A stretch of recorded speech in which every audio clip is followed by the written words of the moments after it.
আগের এপিসোড শেষ হয়েছিল একদম টান উত্তেজনার মধ্যেই। বেরিয়ার পাঠানো হেলিকপ্টার তখনও পৌঁছায়নি, আর সেই সুযোগেই বড় তার পুরো বাহিনী নিয়ে চারদিক থেকে ঘিরে ফেলেছিল লুক আর এমাকে, দুজন সিআইএ এজেন্ট। কিন্তু সেদিনের পরিস্থিতি দেখে মনে হচ্ছিল হয়তো এটা তাদের জীবনের শেষ মিশন। এখন প্রশ্ন হলো, তারা কি বাঁচতে পারবে? উত্তর লুকিয়ে আছে আজকের এপিসোড 2, স্টল ট্রেইনে। যারা আগের এপিসোড দেখেননি, আগে দেখে নিন। আর আমরা শুরু করছি আজকের এই অসাধারণ এক্সপ্লেনেশন। শুরু হয় ঠিক আগের এপিসোডের শেষ মুহূর্ত থেকে। বড় চারদিক থেকে তাদের ঘিরে ফেলেছে, গান পয়েন্টে দাঁড় করে রেখেছে লুক আর এমাকে। তার একটাই প্রশ্ন, লুক কেন আমার সাথে এমনটা করলো? লুক কিছুই বলে না।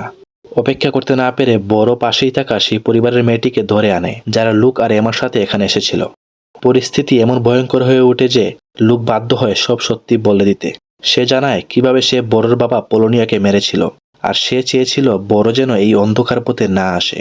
তাই সে তাকে লন্ডনের একটি স্কুলে ভর্তি করিয়েছিল। তাদের কথোপকথনের মধ্যেই হঠাৎ দূর থেকে জোরে শব্দ আসে। হাজির হয় এলডন আর রো হেলিকপ্টার নিয়ে। শুরু করে গুলির বন্যা। বেরিও ছিল তাদের সাথে। একসাথে তারা বড় সব লোককে শেষ করে দেয়, কিন্তু বড় সেখান থেকে পালিয়ে যায়। তাই লুক আর এমাকে নিরাপদে রেস্কিউ করে নিয়ে যাওয়া হয় সিআইএ হেডকোয়ার্টারে। সেখানে তাদের ম্যানেজার ডট প্রথমে এমার সাথে কথা বলে। এমা তার মিশন সফল করেছে, ব্যাগ উদ্ধার করে এনেছে। কিন্তু বড় সমস্যা হলো, বড় এখন নিশ্চিত জেনে গেছে তার পিছনে সিআইএ আছে। এখন সে কম সময়ে অনেক বড় কিছু করার চেষ্টা করবে। তাই নতুন মিশন নির্ধারিত করা হলো, বড়কে গ্রেফতার করতে হবে। এই মিশনের টিম লিডার করা হয় লুককে, আর টিমে থাকবে এমা, বেরি, এলডন আর রো। কিন্তু এমা একদমই চায় না লুকের আন্ডারে কাজ করতে। তাও ডট বলায় সে রাজি হয়ে যায়। অন্যদিকে লুকও একই কথা বলে, সেও চায় না এমা তার টিমে থাকুক। কিন্তু ডট স্পষ্ট জানিয়ে দেয় যা বলা হয়েছে তাই হবে। বাবা মেয়ে দুজনই এখন সত্যি জানে, তাই তাদের মধ্যে ঝগড়া আর অশান্তি দিন দিন বাড়ছেই। হেডকোয়ার্টার থেকে বের হয়ে লুক যায় মেরি ফিটনেসে, যার আড়ালেই লুকিয়ে আছে সিআইএর গোপন অফিস। ওখানে বেরি বসা ছিল আগে থেকেই। লুক বেরিকে জানায় সে ডিনের বাসায় গোপনে ঢুকে ক্যামেরা বসিয়েছে। বেরি ও সাথে সাথে এটি অ্যাক্টিভেট করে। তখন দেখা যায় ডিন বাসায় আছে। ডিন হলো লুকের এক্স ওয়াইফ টেলির বয়ফ্রেন্ড। লুক নিজেই জানে এই কাজটা ঠিক নয়, কিন্তু সে নিজের পরিবারের নিরাপত্তার জন্য এই কাজটি করছে। ক্যামেরা দেখে জানতে পারে আজ রাতে টেলির বাসায় ডিনার পার্টি আছে। আর এটা শুনে লুকের মন খারাপ হয়ে যায়, কারণ তাকে কেউ ইনভাইটই করেনি। সে টেলিকে ভালোবাসতো, এখনও ভালোবাসে, কিন্তু নিজের কাজের কারণেই তাকে ডিভোর্স দিতে হয়েছিল। আর তার পরিবার আজও জানে না সে কী ধরনের ঝুঁকিতে জীবন কাটিয়েছে। ঠিক সেই সময় লুকের ফোনে হেডকোয়ার্টার থেকে জরুরি মেসেজ আসে। তার মন খারাপ নিয়েই সে তাড়াহুড়ো করে রওনা দেয় সিআইএর হেডকোয়ার্টারের দিকে। এদিকে দৃশ্য আসে এমার দিকে। সে কার্টারের সঙ্গে এক ছোট ক্যাফেতে সময় কাটাচ্ছিল। হঠাৎই এমার ফোনে হেডকোয়ার্টার থেকে একটি জরুরি মেসেজ আসে। এক সেকেন্ড চিন্তা না করে উঠে দাঁড়ায় এবং তাড়াহুড়া করে ক্যাফে থেকে বের হয়ে যায়।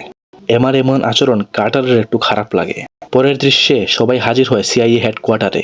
ডট সবাইকে জরুরি মিটিংয়ে ডেকেছে। মিটিং রুমে ঢুকতেই এমা আর লুকের মধ্যে শুরু হয় ছোট্ট একটা ঝামেলা। একটা চেয়ারে কে বসবে সেটা নিয়ে তর্ক বিতর্ক। অবশেষে লুক পরিস্থিতি শান্ত করতে নিজের চেয়ার ছেড়ে দেয় আর মিটিং শুরু করে। ডট সবাইকে নতুন একজনের সাথে পরিচয় করিয়ে দেয়, টিনা, যে এসেছে এনএসআই থেকে। একজন টেক এক্সপার্ট, বেরির মতনই, এবং এই মিশনে বেরির সঙ্গে কাজ করবে। ডট বুঝাতে থাকে বড় এখন সবচেয়ে বিপজ্জনক পর্যায়ে আছে। ও কোথায় আঘাত হানাতে পারে, কিভাবে আক্রমণ করতে পারে, সবকিছু বিশ্লেষণ করা হচ্ছে। এমা বলে বড় এবার অস্ত্র বানাবে কি দিয়ে? যে ডিভাইস দিয়ে সে অস্ত্র বানাতো সেটা তো আমরা নিয়ে এসেছি। ডট জানায় ঠিক তাই, সে এখন নতুন ডিভাইস বানানোর চেষ্টা করছে। আমাদের জানতে হবে সে এটা কোথায় এবং কিভাবে বানাচ্ছে। খবর পেলেই তোমাদের মাঠে নামতে হবে। মিটিং শেষ হলে ডট সবাইকে রুমের বাইরে পাঠিয়ে দেয়, এমা এবং লুক ছাড়া। তারপর ডট পরিচয় করিয়ে দেয় ডক্টর প্রেফারের সাথে। এই ডাক্তারের কাজ একটাই, এমা আর লুককে ঝগড়া কমাতে সাহায্য করা, যাতে মিশন ঝুঁকিতে না পড়ে। কিন্তু দুজনের মুখভাব দেখে বোঝা যায় তারা এতে মোটেও খুশি নয়। অবশেষে কেউ কিছু না বলে দুজনই রুম থেকে বেরিয়ে যায়। রাতে লুক আর বেরি চলে আসে টেলির বাড়িতে।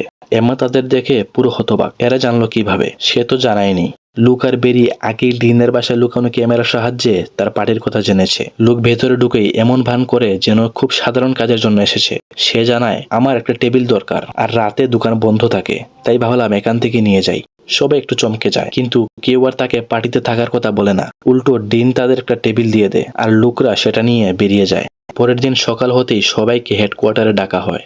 বড় স্ক্রিনে তাজিকিস্তানের ম্যাপ দেখিয়ে টিনা জানায় তাদের প্রধান টার্গেট কেইন এখন সেখানে।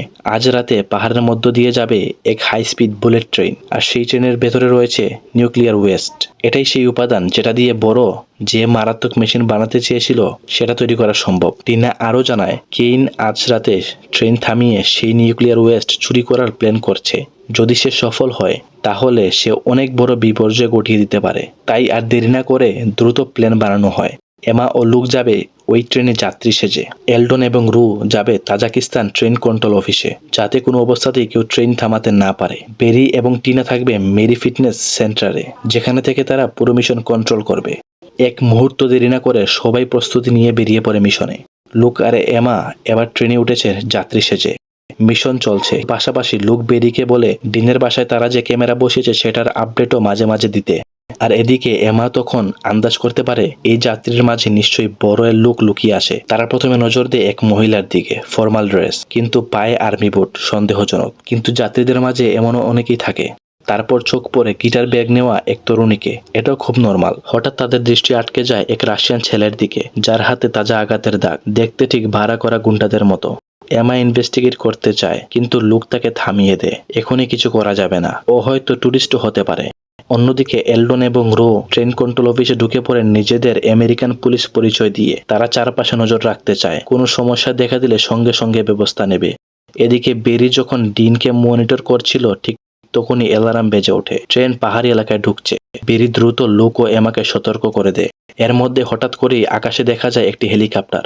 যে রাশিয়ান ছেলেটাকে তারা সন্দেহ করছিল সে আর ট্রেনে নেই। লোক ছুটে যায় ট্রেনের ওপরে, কিন্তু দেরি হয়ে গেছে। ততক্ষণে রাশিয়ান ছেলেটি নিউক্লিয়ার ওয়েস্ট ট্যাঙ্কের সাথে হেলিকপ্টারের পাইপ যুক্ত করে দিয়েছে। লুক তাকে মেরে ফেললেও পাইপ ইতিমধ্যেই সংযুক্ত। বেরি জানায় এখন যদি হেলিকপ্টারকে বোমা মেরে উড়িয়ে দাও তাহলে আগুন পাইপ ধরে ট্যাঙ্কে ঢুকে পুরো ট্রেনে ছড়িয়ে পড়বে। সুতরাং উপায় একটাই, ট্রেনের স্পিড বাড়াতে হবে যাতে হেলিকপ্টার তাল মেলাতে না পারে আর পাইপ খুলে যায়। ট্রেনের স্পিড বাড়াতে লুক আর এমা দৌড়ে যায় ইঞ্জিন কেবিনে, কিন্তু চালক স্পিড বাড়াতে রাজি নয়, উল্টো বন্দুক বের করে। তাই বাধ্য হয়ে তাকে সেখানেই মেরে ফেলা হয়। বেরি তাদের জানায় সেখানে একটা লাল বাটন আছে, চাপলেই ট্রেনের স্পিড বাড়বে। কিন্তু চালকের সাথে দস্তাদস্তির সময় একটি গুলি সেই বাটনে লেগে সেটাকে নষ্ট করে দিয়েছে। এখন উপায় একটাই, টিনা বলে বুলেট ট্রেন ম্যাগনেটিক পাওয়ারে চলে। ম্যাগনেট যত ঠান্ডা থাকবে ট্রেন তত গতিশীল হবে, তাই কুলার বাড়িয়ে দাও। ঠিক তখনই এমার ফোন বেজে ওঠে। তার মা টেলি কল করেছে। এমা কথা বলতে চায়, আর লুক ট্রেনের কুলার সিস্টেম নিজে সামলাতে শুরু করে। রো থেকে লুক জানতে চায় 4টা লোকের মধ্যে কয়টা লোক খুললে স্পিড বাড়বে কিন্তু ট্রেন নিয়ন্ত্রণ হারাবে না। তারা হিসাব করছে, এমন সময় বেরি বলে ওঠে 4টা, আর লুক কোনো দ্বিধা না করেই 4টি লোক খুলে দেয়। কিন্তু বেরি তো লোকের কথা বলেনি। লোক তাকে ডিনের আপডেট জিজ্ঞেস করছিল, তাই বেরি জানিয়েছে ডিন 4টা ব্যথার ওষুধ খেয়েছে। ভুল বুঝাবুঝির কারণে লোক 4টা খুলতেই ট্রেন ভয়ঙ্কর গতিতে ছুটে যায়। হেলিকপ্টার তাল মেলাতে না পেরে ছিটকে যায় ট্রেন থেকে। তখন এমা প্রচন্ড রেগে যায়, কারণ লোকের গুরুত্বপূর্ণ মিশনের মাঝেও ডিনের ওপর নজরদারি করতে গিয়ে পুরো ট্রেন, এমনকি সামনে থাকা পুরো শহরকেও ঝুঁকির মুখে ফেলে দিয়েছে। ট্রেন এখন ওভার স্পিডে নিয়ন্ত্রণহীন, আর সামনের শহর যদি ধাক্কা লাগে পুরোটা ধ্বংস হয়ে যাবে। এবং এখানে শেষ হয় এই সিরিজের দ্বিতীয় এপিসোড। তারা কিভাবে সামনে থাকা শহর এবং ট্রেনের যাত্রীদের রক্ষা করে তা জানতে সাবস্ক্রাইব করুন, যাতে পরবর্তী এপিসোড সবার আগে পেয়ে যেতে পারেন। ভালো থাকবেন, সুস্থ থাকবেন, চিত্রপাতের সাথে থাকবেন।